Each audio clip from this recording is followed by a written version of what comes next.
नमस्कार। History GS के अगले वीडियो में आज हम देखेंगे जर्मनी का एकीकरण, यूनिफिकेशन ऑफ जर्मनी। इसके पिछले वीडियो में हमने देखा था फ्रांस की क्रांति के बारे में। फ्रांस की क्रांति से दुनिया को और पूरे यूरोप को राष्ट्रवाद का संदेश मिलता है। नेशनलिज्म पूरे यूरोप में फैलती है। होता क्या है कि 1848 के आसपास राष्ट्रवाद का फैलाव जब पूरे उत्तर प्रदेश पूरे राष्ट्रवाद का फैलाव जब पूरे यूरोप में हो रहा था और पूरे विश्व में जब राष्ट्रवाद फैल रहा था, उसी बीच जर्मनी में भी राष्ट्रवाद फैला। जर्मनी यूनिफिकेशन यानी कि एकीकरण से पहले जर्मनी में लगभग 39 छोटे बड़े राज्य थे। ये हम देख सकते हैं, ये जर्मनी का यूनिफिकेशन यानी एकीकरण होने के बाद का ये मैप है। एक्यूरेट नहीं बना है, लेकिन ये एक अंदाजा आपको इससे लग जाएगा। ये 1871 का मैप है जर्मनी का, जब जर्मनी का एकीकरण हो गया था तब का है। देखिए, यहाँ से लेकर यहाँ तक एकीकरण हो गया है। नॉर्थ, साउथ, ईस्ट, वेस्ट में जितने भी राज्य थे छोटे बड़े, मैंने कहा 39, सबका एकीकरण हो गया था। ये उस समय का है। होता क्या है कि जर्मनी का एकीकरण कैसे हुआ, इसके लिए आज हम ये वीडियो देखेंगे। जर्मनी के एकीकरण में पर्सिया का नेतृत्व था। पर्सिया देखिए यहाँ दिखाई दे रहा होगा आपको। पर्सिया का कुछ हिस्सा यहाँ भी, इसको भी पर्सिया कहते हैं। ये भी पर्सिया और ये भी पर्सिया। पर्सिया के चीफ मिनिस्टर थे Otto von Bismarck. Otto von Bismarck जो थे वो पर्सिया के चीफ मिनिस्टर थे। इनके नेतृत्व में ही जर्मनी का एकीकरण हुआ। ये एक बहुत ही बहादुर और एक बहुत ही अच्छे एडमिनिस्ट्रेटर माने जाते हैं। प्रशासन और सैन्य व्यवस्था में इनका कोई जोड़ नहीं था। होता क्या है कि जर्मनी के एकीकरण में 3 युद्ध लड़े गए थे। 3 ऐसे बैटल्स थे जिनका उल्लेख करना यहाँ जरूरी हो जाता है जर्मनी के एकीकरण में। पहला युद्ध था डेनमार्क के साथ। इसको बोलते हैं डेनिश वॉर, इंग्लिश में बोलते हैं Danish war, DANISH, Danish war. Denmark के साथ 1864 से 1865 के बीच में युद्ध हुआ क्या था कि इस जो ये युद्ध हुआ था 1864 से 65 के बीच में, इसमें पर्सिया और ऑस्ट्रिया एक साथ मिलकर के लड़े थे डेनमार्क के खिलाफ। पर्सिया और ऑस्ट्रिया की संयुक्त सेना डेनमार्क के खिलाफ लड़ी थी। जर्मन के जो लिबरल्स थे, जर्मन के जो लिबरल जनता जो थी, वो चाहती थी कि होल्स्टेन और स्लेस्विग, होल्स्टेन देखिए यहाँ होल्स्टेन है और यहाँ स्लेस्विग है, जर्मनी के इधर होल्स्टेन और स्लेस्विग, ये चाहते थे कि इनको सेपरेट ना होके इनके साथ रहें। तो जो स्लेविस और होल्स्टेन था, इनको ये जर्मनी के साथ रखना चाहते थे। तो ऑस्ट्रिया और प्रुसिया मिलकर के डेनमार्क के साथ युद्ध हुआ 1864 से 65 के बीच में, इस मामले में कि स्लेस्विग और होल्स्टेन किसके साथ रहेगा।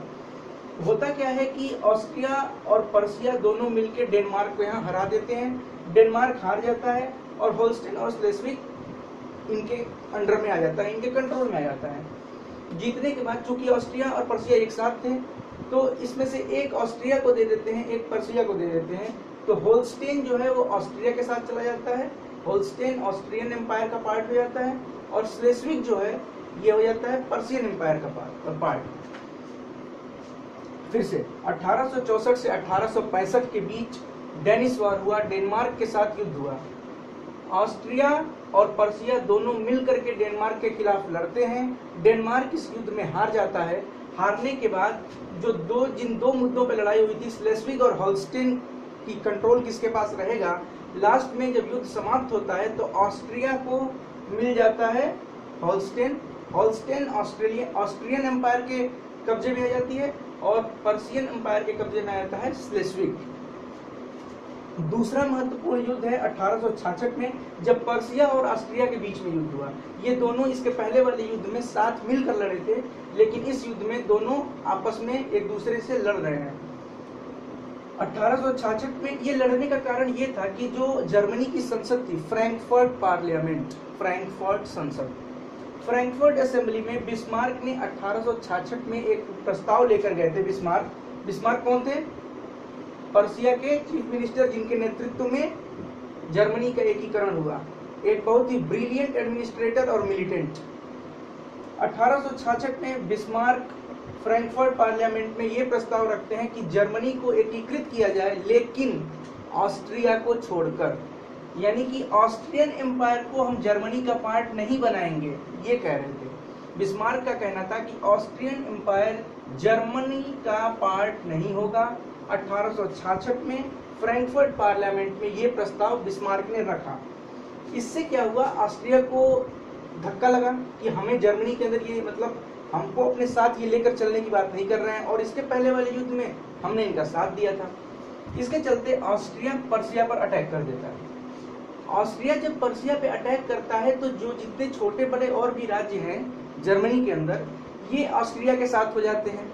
ये इसलिए ऑस्ट्रिया के साथ होते हैं कि ये अपने स्वतंत्र रूप से अलग अलग रहे। यदि ऑस्ट्रिया जीत जाता तो ये अपना अलग अलग रहते, एकीकरण जर्मनी का नहीं हो पाता। लेकिन चूंकि पहले ही बताया गया है, ऑटोमन बिस्मार्क एक बहुत ही अच्छा राजनीतिज्ञ, बहुत ही अच्छा प्रशासक, बहुत ही अच्छा मिलिट्री ऑफिसर था, तो इसके चलते इस युद्ध में पर्सिया हार जाता है।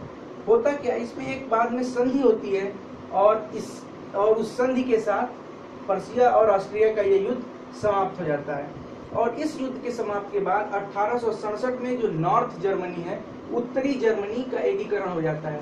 मैप में ऊपर नॉर्थ, नीचे साउथ, इधर ईस्ट, इधर वेस्ट। तो जो नॉर्थ जर्मनी के यहाँ यहाँ यहाँ यहाँ यहाँ ये सब जो स्टेट्स हैं, इनका यूनिफिकेशन हो जाता है 1867 में। तीसरा जो महत्वपूर्ण युद्ध था जो जर्मनी के एकीकरण में, वो था फ्रांस के साथ युद्ध, इसको बोलते हैं फ्रैंको वार। फ्रांस के साथ युद्ध में ये हुआ कि उसके पहले ब्रिटेन, वहाँ जर्मनी में जो ऑटोमन बिस्मार्क थे, इन्होंने वहाँ के न्यूज़पेपर्स में कुछ आर्टिकल्स, कुछ लेटर्स लिखे, जिससे फ्रांस को थोड़ा झटका लगा, फ्रांस के खिलाफ कुछ लिखा। इससे क्या हुआ कि एक युद्ध छिड़ गया। फ्रांस ने अटैक किया इस पे, पर्सिया पे। और नेशनलिज्म यही कहता है, जब कोई बाहरी या फिर कोई अंदर का जब शोषण करे, आपको दबाने का प्रयास करे, उस वक्त नेशनलिज्म की भावना का उदय होता है।